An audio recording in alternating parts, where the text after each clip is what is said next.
పెళ్ళై 8 నెలలయ్యింది. ఇంతలో తను చనువు చాలించింది. రాత్రంతా కుటుంబ సభ్యులతో వీడియో కాల్ చేసి సరదాగా గడిపిన ఆ అమ్మాయి తెల్లవారు చూసేసరికి శవమై తేలింది. అసలు ఏం జరిగిందనేదే పాటు మనతో పాటు ఎవరైతే చనిపోయిన మృతురాలు ఉన్నారో ఆ బ్రదర్ ఉన్నారో బ్రదర్‌తో మాట్లాడి తెలుసుకుందాం. బ్రదర్ చెప్పండి అసలు ఏం జరిగింది? పెళ్ళయి ఎన్నాళ్ళయింది? మీకు ఈరోజు ఏమైనా ఫోనొచ్చింది? సార్ మా చెల్లికి పెళ్ళయి ఆగస్ట్ 7లో పెళ్ళయింది 8 నెలల్లో. దగ్గర ఇప్పుడు పెళ్ళయి కూడా 8 నెలలు అవుతుంది. ఫస్ట్ 2 మంత్స్ తన డేట్ అయ్యే టైంలో కానీ ఈ టైంలో కానీ మా ఇంటికి పంపించేయడం ఇలా చేశారు. ఇక్కడ ఉంటే ఫుడ్ కూడా పెట్టేవారు కాదు 3 డేస్ కూడా. అలా అన్నిటికీ మనం ఏం తీసుకుంటాం అని చెప్పేసి గొడవ పెట్టుకోకుండా ఒక 3 మంత్స్ వెయిట్ చేసిన తర్వాత కన్సీవ్ అవ్వలేదని వాళ్ళ అత్త వేధింపులు మొదలుపెట్టింది. కన్సీవ్ విషయంలో కూడా అన్నీ మనం ఇచ్చేద్దాం అని చెప్పేసి ఆపిన తర్వాత ఒక 5 మంత్స్ బాగానే ఉన్నారు. తర్వాత మా ఇంటికి వచ్చింది గొడవని. మా బావ మా ఇంటికి వచ్చాడు. మా బావ మా ఇంటికి వచ్చి 2 అవర్స్ మాట్లాడిన తర్వాత ఏదో చిన్న గొడవల వల్ల పోతే పోయింది ఎకర కానీ 50 సెంట్లు కానీ అమ్మేస్తాను భూమి అమ్మేసి నీకు విడాకులు ఇస్తానని చెప్పేసి వస్తాడు ఇక్కడికి. ఆడపిల్లని మనం ఇంట్లో పెట్టుకోలేం కదా, ఒక మాట కాసైనా పెట్టాలని చెప్పేసి మేము ఇక్కడ తీసుకొచ్చి దించాం. 2 డేస్ అయ్యింది. నిన్న నైట్ మా అందరితో 10:30 వరకు 11 వరకు వీడియో కాల్ మాట్లాడింది. చాలా చక్కగా మాట్లాడింది.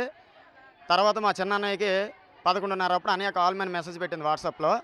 తెల్లవారి మళ్ళీ 4 గంటలకల్లా మాకు ఇలా బాగోలేదు హాస్పిటల్కి తీసుకెళ్ళాలి అని ఫోన్ వచ్చింది. మేము ఇక్కడికి వచ్చేసరికి బాడీ డెడ్ అయిపోయింది. మా చెల్లి మొత్తం చనిపోయి కరగట్టేసింది. మీకు ఏమైనా అనుమానం ఉందా? ఏం చెప్పండి. ఆ బాడీ చనిపోయింది కదా, ఏమైనా అనుమానం ఎలా ఉంది? సార్ డేట్ విషయంలో కన్సీవ్ విషయంలో ఎంత ఇబ్బంది పెట్టిన వాళ్ళు ఒక నైట్ 10:30 11 వరకు మాతో మాట్లాడి తెల్లవారు 4 గంటలు బాగలేదు మేము వచ్చిన తర్వాత చనిపోయిందని అంటే వాళ్ళ ఫ్యామిలీ మొత్తం పైన మాకు అనుమానం ఉంది, మా బావతో సహా. దీనికి సంబంధించి ఎవరైతే మృతురాలు ఉన్నారో ఆ మృతురాలకు సంబంధించి బంధువులు ఉన్నారో మాట్లాడదు. అమ్మ మీకు ఏమని తెలిసింది? మీకు ఆవిడకి పెళ్ళి ఎన్నాళ్ళయిందని మీరు చెప్తారు? ఆవిడకి పెళ్ళి 8 నెలలు అయిందండి.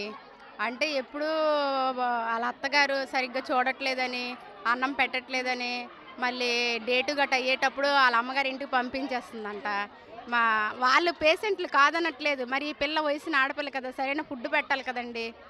సరిగ్గా ఫుడ్ పెట్టక సరిగ్గా చూసుకోక ఆ అమ్మాయి ముందే కొంచెం నీరసంగా ఉండి మరీ దీనిగా అయిపోయింది.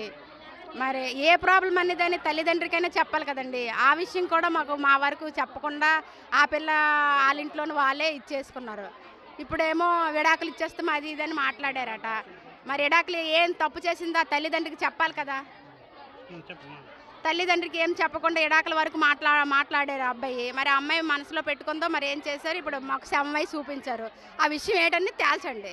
మీకు ఏమైనా అనుమానాలు ఉన్నాయా? అనుమానాలు ఉన్నాయి. అనుమానాలు మరి ఆ అమ్మాయి ఎందుకు చనిపోయింది, ఆ అమ్మాయికి జబ్బు వచ్చిందా, జ్వరం వచ్చిందా, లేకపోతే ఏటి వచ్చిందా చెప్ప లేదు. ఆ పేక చుట్టూ గాయాలు ఉన్నాయి, ఆ ఏడ్ చేశారు. ఆ అమ్మాయి అయితే చచ్చిపోలేదు, జబ్బు కూడా రాలేదు. ఏడ్ చేశారు అనేది తేల్చండి, అది అడుగుతాను మేము. ఇది ఇక్కడ పరిస్థితి చూసుకున్నట్లయితే చిగడ మండలం పాలకన్య గ్రామానికి చెందిన భవానీ అనే అమ్మాయిని అయితే గత సంవత్సరం 24 సంవత్సరం ఆగస్టు నెలలో సంతపూడి గ్రామానికి చెందిన దినేష్ అనే వ్యక్తికి పెళ్లి చేసే పరిస్థితి కనిపించింది. అప్పటి నుంచి 2 నెలల వరకు అయితే బాగానే ఉన్నారు. అక్కడి నుంచి అయితే మాత్రం అత్తమామూలు వేధింపులు అయితే మొదలయ్యాయి అని చెప్పేసి కుటుంబ సభ్యులు ఆరోపిస్తున్నారు. ఈరోజు చనిపోవడానికి కారణం ఏంటి? ప్రధాన కారణం అయితే మాత్రం భర్తను అత్తమామలే కారణం అని చెప్పేసి బంధువులు అయితే ఆరోపిస్తున్నారు. ఈ మధ్యకాలంలో అయితే మాత్రం చిన్న ఘర్షణలు జరిగాయి. అయితే కన్నారెడ్డి దేపెట్టడం కూడా భర్త జరిగిందంట. ఈ మధ్యకాలంలో తరచూ ఇలా గొడవలు రావడంతో ఆ కన్నవారైన వాళ్ళు సర్ది చెప్పడం కూడా జరిగింది. ఇంటికి తీసుకొచ్చి అయితే నిన్న ఎవరైతే ఉన్నారో ఆ మృతుల తాలూకా బ్రదర్ అయితే మాత్రం ఈ సంతపూడి గ్రామాన్ని దింపేయడం జరిగింది.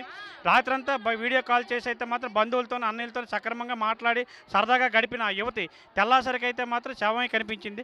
వాళ్ళకి వెంటనే అయితే మాత్రం ఫోన్ చేశారు, మీ అక్కకు బాగోలేదు అని చెప్పేసి అయితే మాత్రం కన్నారింటికి ఆ బ్రదర్కి అందరికి ఫోన్ చేయడంతో వెంటనే ఇక్కడికి ఆ సొంత గ్రామం సంతపూడికి అయితే మాత్రం వచ్చారు. సంతపూడికి వచ్చేసరికి అయితే మాత్రం ఇక్కడ శవమై కనిపించింది. ఇది కేవలం అయితే మాత్రం మా అక్క అయితే మాత్రం చనిపోయే పరిస్థితి కాదు, చనిపోయే పిరికిది కాయకూడదు. కేవలం వీళ్ళు టార్చర్ వల్ల వీళ్ళు ఏదో చేశారని అయితే మాత్రం బంధువులు ఆరోపిస్తున్నారు.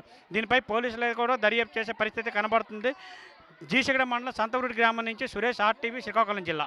మరిన్ని వీడియోస్ కోసం ఛానల్ ని సబ్స్క్రైబ్ చేయండి. లేటెస్ట్ అప్డేట్స్ కోసం వాట్సాప్ ఛానల్ ని ఫాలో అవ్వండి. ఆ లింక్ డిస్క్రిప్షన్ లో ఉంది.